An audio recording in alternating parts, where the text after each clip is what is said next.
New tonight, the FBI returns to Moscow. Why they're back at the home where 4 University of Idaho students were murdered almost 1 year ago. So the prosecutor is basically telling the story of what appeared to happen within the house. Plus, over 3,000 Kaiser Permanente Washington workers will not be going on strike. The tentative agreement they just reached. Cool and dry when it comes to trick-or-treating, but rain returns to the forecast and in a pretty big way. Good evening and thank you for joining us tonight for KREM 2 News at 5. I'm Cody Proctor. Mark and Whitney are off tonight. We begin this hour with breaking news. Within the last hour, we learned more about that house fire that killed 2 children in Millwood yesterday. Fire investigators say that fire started outside the home. It claimed the lives of 2 boys, 7 and 9 years old, along with 2 dogs. KREM 2's Nathan Young was at today's news conference and brings us more details. And what did you find out tonight, Nathan? Cody, well, I'm at the scene of the house that caught on fire early yesterday morning, and you can see the house is now boarded up with fence surrounding it, and we have learned new information on what exactly caused the deadly fire. The Spokan Valley Fire Department says it was at the home investigating through this morning. They determined the fire started outside the home near the front porch. Spokan Valley Fire says the fire was caused by an improperly discarded cigarette that landed in combustible material. The fire spread to the outside of the house before spreading inside, and Spokan Valley Fire Chief Frank Soto says it's a sad situation all around. It's incomprehensible when you have to go to a child that has died. And in this case, it was multiple deaths. So we're hurting, and we ask that you continue to pray for us. Spokan Valley Fire also told us that cigarette fires are not that uncommon this time of year. They want to remind people that it's important to have good cigarette disposal practices and make sure your family has an escape plan. And the Spokan Valley Fire Department says their investigation has now closed. And this is their 3rd fatality house fire that the fire department has responded to in the last 2 years. For now, live in Spokan Valley, Nathan Hun, KREM 2 News. Nathan, thank you so much. Now, GoFundMe for the family of the victims has been set up by the mother's family. Today, the boys' aunt thanked everyone for their support as they begin the long road of healing ahead of their family. Tonight, FBI investigators wrap up the first of 2 days they're spending at the Moscow home where 4 University of Idaho students were killed nearly a year ago. They're on site today and tomorrow to collect visual and audio data that'll help construct a model of the home. KREM 2's chief journalist Amanda Rowley joining us now live from Moscow tonight, where the FBI has just left for the evening.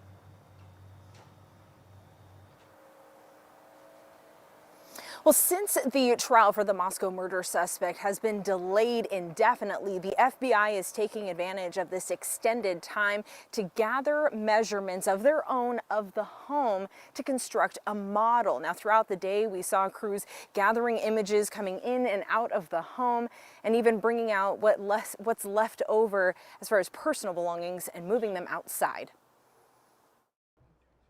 The home where Xana Kernodle, Ethan Chapin, Madison Mogan, and Kaylee Gonsalves were killed 1 year ago still stands. Today, the plywood securing the windows and door of the house has been removed, and a specialized team with the FBI are on site collecting measurements and images. They launched a drone over the house this morning and appeared to be collecting images using 3D scanning technology. This will all be used to construct a model of the home. We won't learn much more about what the FBI is doing because it's still an ongoing investigation. So I asked Idaho's former state attorney general and county prosecutor, David Leroy, what he makes of this collection of evidence.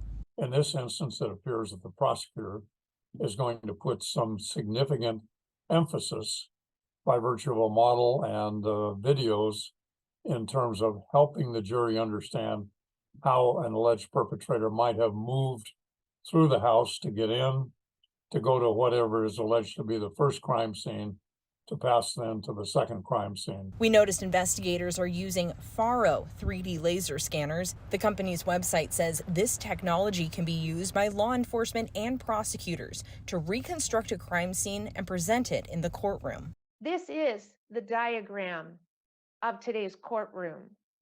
Everything you see here is measurable. A demonstration video from Faro's website shows a few different ways to present the images, including a flyover view or virtual view of the scene. But most importantly, you can create a specific viewpoint.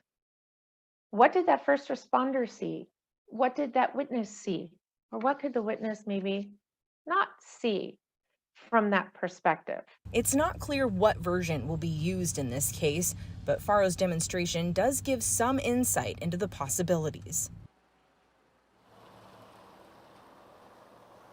Now, in the meantime, the house will be re-secured once the FBI is done here as early as tomorrow. Now, the university says it still intends to demolish the home, but it does not plan to do that this semester. Reporting in Moscow, Amanda Rowley, KREM 2 News. Amanda, thank you so much. And the Kernodle and Gonzalez families released a statement today on the activities at the King Road house. In part, they thanked the University of Idaho for listening to their concerns about preserving evidence at the house. They also noted, quote, "It is important for families of victims to stay involved in this process and trust your gut when it comes to standing up for the victims in this case. Our voice has been loud and consistent and will stay that way for Kaylee, Xana, and all the victims." In other top stories tonight, the remains of a man found in a Spokan landfill more than 30 years ago have been just identified, according to the medical examiner's office, with the use of a forensic genealogy tool. They identified the remains of 45-year-old Clifford Wayne Bipps by matching his DNA to that of his sister. His body was found in the Spokan Northside landfill back in 1989. It was originally thought he died under suspicious circumstances, but it was later determined he was likely hit and killed by a bulldozer. Head to KREM.com for the full details on the investigation. Kaiser Permanente Washington workers will not be going on strike after reaching a tentative agreement on a new labor contract. The 4-year agreement was reached yesterday and covers about 3,000 workers at 36 Kaiser facilities all across the state. The union will be voting on the agreement. If approved, it'll take effect tomorrow. All right, let's shift gears. Kids around our area are gearing up to go outside and go trick-or-treating. So let's go over right now to Chief Meteorologist Jeremy Legoo, who's letting you know what to expect as you put those costumes on. Probably a lot of skiers tonight, right, Jeremy? Oh, I think that's the costume. Even throw on the goggles, you're good to go. Just don't It's already flop made. around in those ski boots, you know? You got to be careful with those. Yeah, it'll get arduous at times. But here we go. Overall, it's looking pretty mild, 45 degrees right now. And I did say by 6 we would be down to about 42. And I do think that is likely what is going to happen. When it comes to our overall Hallows Eve forecast, it is dry and it is cool. 42 by 6, 38 by 8. And those temperatures just wind up staying a little bit cooler through the rest of the evening. Maybe that'll keep some of the mischief makers inside. Maybe. Overall, it does look like we have a little bit of cloud cover, and I think that's why we stay a little bit milder through the night. Temperatures are going to drop down to about 30 in Spokan and Coeur d'Alene, 23 in Deer Park, 25 in Newport, so it does wind up a bit cooler, and that's ahead of a round of clouds tomorrow and eventually a little bit of rain. That returns overnight Wednesday into Thursday, and Thursday is looking like a soggy one across much of the inland northwest. But look at those lows. We are above freezing starting Thursday, and it looks like we stay above freezing through the entire weekend, but that also means a whole lot of rain.